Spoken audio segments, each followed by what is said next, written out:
Hello everyone, this is Saqib Latoria. Welcome back to our channel Navigate Institute. जैसा कि आप सभी को पता होगा, मध्य प्रदेश राज्य अभियांत्रिकी सेवा परीक्षा 2024 के एडमिट कार्ड आपके रिलीज हो चुके हैं। आज आयोग के द्वारा ऑफिशियली आपके एडमिट कार्ड को रिलीज कर दिया गया है। जो एडमिट कार्ड के लिए आपकी लिंक दी गई है वो हमने टेलीग्राम चैनल पर हमारे शेयर की हुई है। आप उस लिंक पर क्लिक करेंगे तो डायरेक्टली आपको ये जो विंडो आपकी है एडमिट कार्ड की, ये विंडो आपकी ओपन हो जाएगी ऑफिशियल वेबसाइट के ऊपर। इसके अंदर एप्लीकेशन नंबर आपको अपना एप्लीकेशन नंबर एंटर करना है। साथ ही साथ आपको डेट ऑफ बर्थ यहाँ पे एंटर करना है और आपका ये जो वेरिफिकेशन कोड होता है, आपको ये वेरिफिकेशन कोड को पुट करना है और आपका एडमिट कार्ड आपके सामने आ जाएगा। ठीक है। अगर किसी भी प्रकार का एडमिट कार्ड से संबंधित तकनीकी प्रॉब्लम होती है तो इन्होंने इसमें मेंशन किया हुआ है कि परीक्षा दिवस के 3 दिन पहले तक ही इसका निराकरण किया जाएगा। तो अगर किसी प्रकार का टेक्निकल फॉल्ट आपके एडमिट कार्ड में आपको देखने को मिल रहा है तो भाई आयोग के ऑफिस जाके आप परीक्षा के 3 दिन पहले तक उसमें करेक्शन जो है वो आप करवा सकते हो। क्या है, इस बार के एडमिट कार्ड के अंदर एक इम्पोर्टेंट जो महत्वपूर्ण आपके पॉइंट आते हैं उसके अंदर एक क्लॉज बड़ा इंटरेस्टिंग आया हुआ है। जैसे आपको पता होगा कि पहले जो आपकी एग्जाम हो रही थी, ठीक है, मतलब 2024 का ये एग्जाम हमारा होने वाला है, इसके पहले जो एग्जाम हुई हमारी, ठीक है, उसके अंदर जो कैलकुलेटर हमारा होता है, ठीक है, क्या होता है, जो कैलकुलेटर हमारा होता है, ये कैलकुलेटर अलाउ होता है। ठीक है, मतलब साइंटिफिक तो नहीं, बट एक नॉर्मल कैलकुलेटर अलाउ था। ठीक है, आप अपनी एग्जाम के अंदर नॉर्मल कैलकुलेटर को लेके जा सकते थे। नॉर्मल जो कैलकुलेशंस आपकी होती थी और नॉर्मल कैलकुलेशंस को आप कर सकते थे।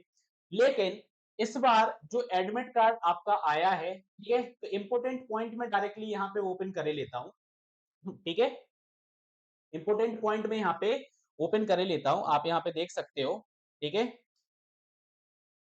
आप यहाँ पे देख सकते हो कि ये महत्वपूर्ण निर्देश जो हैं ये आपको दिखाई देंगे कहां पर, जब आप जब आप एडमिट कार्ड को डाउनलोड करोगे उसका सेकंड पेज जो होगा उस सेकंड पेज पर आपको ये महत्वपूर्ण निर्देश जो हैं आपको देखने को मिल जाएंगे।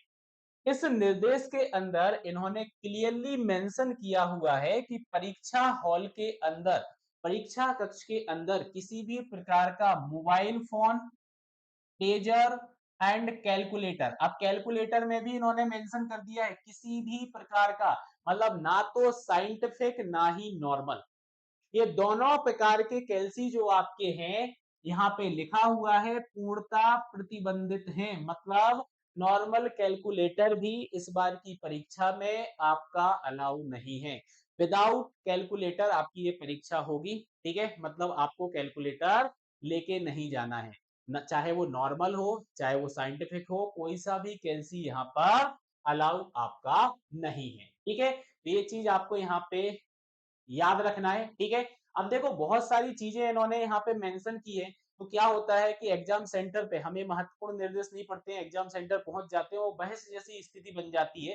ठीक है, तो इन चीजों को आप ध्यान रखना है। इन्होंने पहले ही बोल दिया है वर्जित वस्तुएं जैसे किसी भी प्रकार का इलेक्ट्रॉनिक डिवाइस, ठीक है, जूते मोजे पहनकर प्रवेश वर्जित है। तो भैया स्लीपर पहन के आप लोग जाना। ठीक है, जूते मोजे पहन के नहीं जाना है, स्लीपर पहन के जाना। फिर तुम बोलोगे सर हम तो पहन के जाएंगे, इसमें कोई ऐसा नहीं है। ठीक है, और तो यहाँ पे इन्होंने मेंशन कर दिया कि भैया तुम चप्पल और सैंडल पहन के ही आ सकते हो। ठीक है, नेक्स्ट एसेसरीज में अगर बात की जाए तो बालों को बांधने का क्लेचर हो गया, कल हो गया, घड़ी हो गई, हाथ में पहने जाने वाले मेटालिक आपके जो भी उपकरण आपके हैं जो भी, ठीक है, चमड़े के बैंड हो गए हैं, कमर में पहने जाने वाला बेल्ट, ठीक है, बेल्ट भी आप लगा के नहीं जा सकते हो।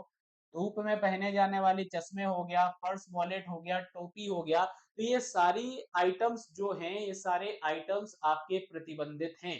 ठीक है, तो आप पहले से ही इन सारी चीजों को अवॉइड करके जाना, जिससे वहां पे एक बहस जैसी जो स्थिति बनती है वो आपकी ना बने। ठीक है, कि भैया आप बोलोगे कि मैं नहीं उतार रहा हूँ, वो बोलेंगे आपको उतारना पड़ेगा, वर्जित है।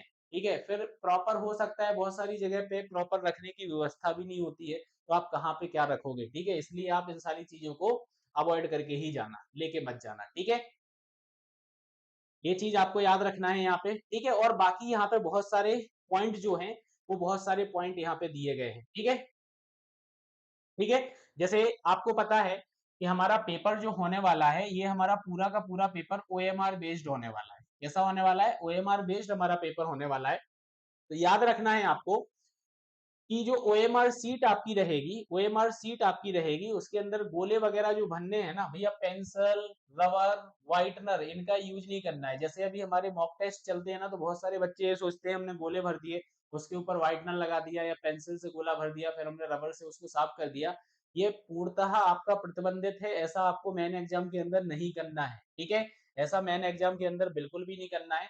ठीक है, आपको प्रॉपर पेन जो आपका होता है, उस पेन से आपको यहाँ पर गोले भरना है। ठीक है, और याद रखना ये मेंशन किया गया है कि ओएमआर सीट में जो प्रश्न पत्र के सेट के गोले को काले पेन से ध्यान से भरें। यहाँ पे मेंशन किया गया है काले पेन से आपको यहाँ पे ध्यान से भरना है।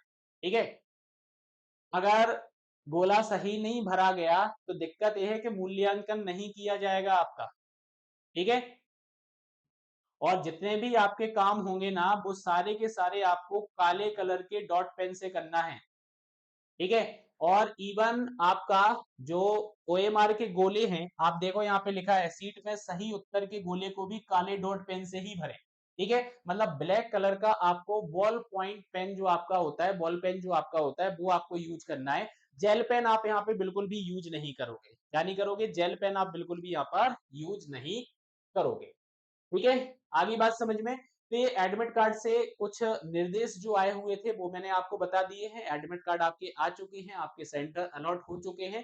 ठीक है भैया, आप डाउनलोड कर लें अपने एडमिट कार्ड को, ये भी आपको बता दिया कहाँ से आपको डाउनलोड करना है। ठीक है, आप डायरेक्टली पीएससी की वेबसाइट पे जाओगे तो हो सकता है सर्वर डाउन चल रहा हो, आपका नहीं खुल रहा हो। ठीक है, तो टेलीग्राम पे आप जाके विजिट कर लो, वहां पे लिंक मैंने शेयर कर दी है। ठीक है, नेक्स्ट यहाँ पे इंपॉर्टेंट चीज मैं आपको बोलूं, इंपॉर्टेंट चीज बोलूं कि अब आप देख रहे हो कि आज जो डेट हमारी हो चुकी है, 13 तो हो चुकी है, 11 दिन हमारे पास बचे हुए हैं।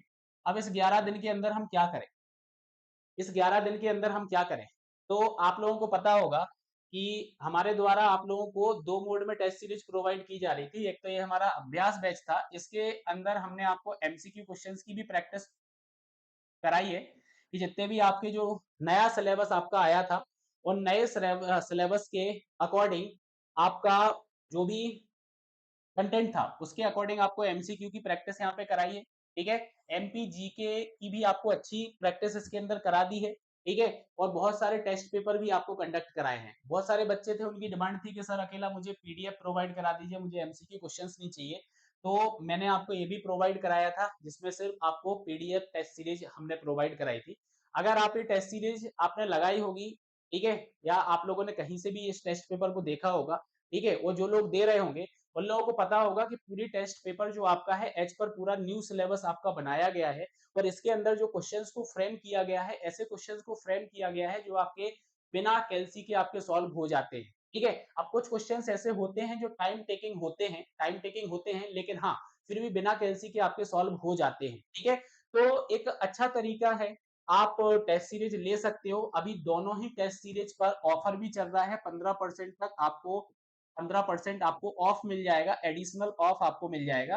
ठीक है, अगर आपको लगता है कि आपको टेस्ट सीरीज जो है आपको लेना चाहिए तो आप ले सकते हैं, एडिशनली 15% ऑफ आपको मिल जाएगा। मैं इसलिए बोल रहा हूँ क्योंकि आपने पढ़ तो लिया है, लेकिन अगर आप प्रैक्टिस करके नहीं जाओगे, आप मॉक टेस्ट को नहीं दोगे, तो आपको पता नहीं चलेगा कि आपके प्रिपरेशन का लेवल क्या पहुंचा, क्या आप अपने 100% प्रिपरेशन लेवल पे पहुंच चुके हो। आप मॉक टेस्ट को दोगे, आपको आपके मार्क्स पता चलेंगे, आपको आपकी गलतियां पता चलेंगी, जिससे आपको पता चलेगा कि हाँ, इन 10 दिनों के अंदर हमें इन टॉपिक्स को और एक बार अच्छे से रिवाइज करके जाना है, क्योंकि इन टॉपिक से हमारी गलतियां हो रही हैं।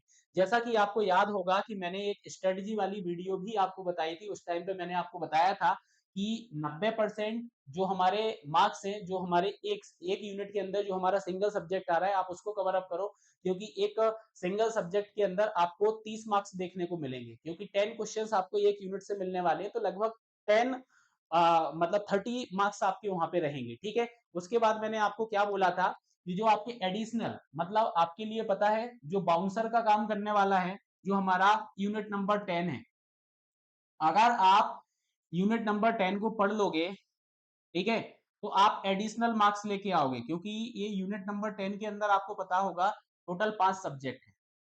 टोटल आपको 5 सब्जेक्ट देखने को मिलेंगे यूनिट नंबर 10 के अंदर, जिसमें आपका बिल्डिंग मटेरियल हो गया, ठीक है, आपका बिल्डिंग कंस्ट्रक्शन हो गया, आपका कंक्रीट टेक्नोलॉजी हो गया, आपका बिल्डिंग सर्विसेज हो गया, सॉरी बिल्डिंग प्लानिंग आपका हो गया, बिल्डिंग प्लानिंग आपका हो गया, और आपका बिल्डिंग सर्विस हो गया। ठीक है, तो कुल मिला के अगर आप देखो तो एक तरीके से आपके 5 सब्जेक्ट हो जाते हैं। ठीक है, सिंपल सा टॉपिक है, थ्योरी है, आप डायरेक्टली इसको रीड आउट करोगे और आपसे क्वेश्चंस जो है बन जाएंगे। अगर आप इसके एमसीक्यू क्वेश्चंस की भी प्रैक्टिस अगर कर लोगे तो भी आपका काम हो जाएगा। ठीक है, ठीक है।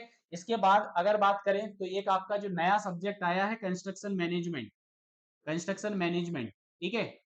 तो इस कंस्ट्रक्शन मैनेजमेंट सब्जेक्ट को भी आप प्रिपेयर कर लो। इसके अंदर जो आपका पीडब्ल्यूडी वाला सेक्शन ऐड हुआ है, बहुत सिंपल क्वेश्चंस है, बहुत सिंपल क्वेश्चंस है। इसके सेशंस मैंने यूट्यूब पे भी डाले हुए हैं, आप वहां से भी सेशंस को देख सकते हो। ठीक है, फ्री ऑफ कॉस्ट है, वहां पे भी आप इस सेशंस को देख सकते हो। आपको नहीं लेना है कोर्स मत लीजिए, फ्री सेशंस भी अवेलेबल हैं। ठीक है, सॉइल मैकेनिक्स के अंदर आपने देखा होगा कि जैसे मशीन फाउंडेशन आपका एक नया टॉपिक आया है, उसको भी मैंने यूट्यूब पे पढ़ाया हुआ है आपको। तो बहुत सारी चीजें हमने फ्री ऑफ कॉस्ट यूट्यूब पे आपको प्रोवाइड की हुई है, आप हमारे चैनल पे देख सकते हैं। ठीक है, और मैं फिर से आपको यही बोलूंगा कि अब आप टेस्ट पेपर को थोड़ा सा लगा लो, आपकी क्या प्रिपरेशन का लेवल है। ठीक है, क्या आपके प्रिपरेशन का लेवल है आपको पता चल जाएगा, और कौन सा आपका वीक सेक्शन निकल के आ रहा है। तो अभी 10 दिन है, हम उस वीक सेक्शन पे थोड़ा बहुत काम कर सकते हैं। ठीक है, क्योंकि अब नया पढ़ने का तो आपके पास टाइम है नहीं है कि आप 10 दिन में कोई नई चीज को यहाँ पे पढ़ के खत्म करो। ठीक है, अगर आपने पहले से पढ़ी हुई है तो आप उस चीज को यहाँ पे रिवाइज कर सकते हो। ठीक है, तो ऑल द बेस्ट सभी के लिए। ठीक है, और अगर आप चाहते हैं इसमें से किसी भी टेस्ट सीरीज को, 15% का डिस्काउंट आपका चल रहा है, आप हमारी ऐप को डाउनलोड कर लो, नेविगेट प्राइम, उस पर आपको ये टेस्ट सीरीज मिल जाएगी। अभी जो रिमेनिंग टेस्ट पेपर है, जैसे कि ये कल भी हमारा टेस्ट पेपर होने वाला है, ऑफलाइन मोड में भी होने वाला है। ठीक है, तो ऑफलाइन मोड में भी आप आ सकते हो। ठीक है, चलो, थैंक यू।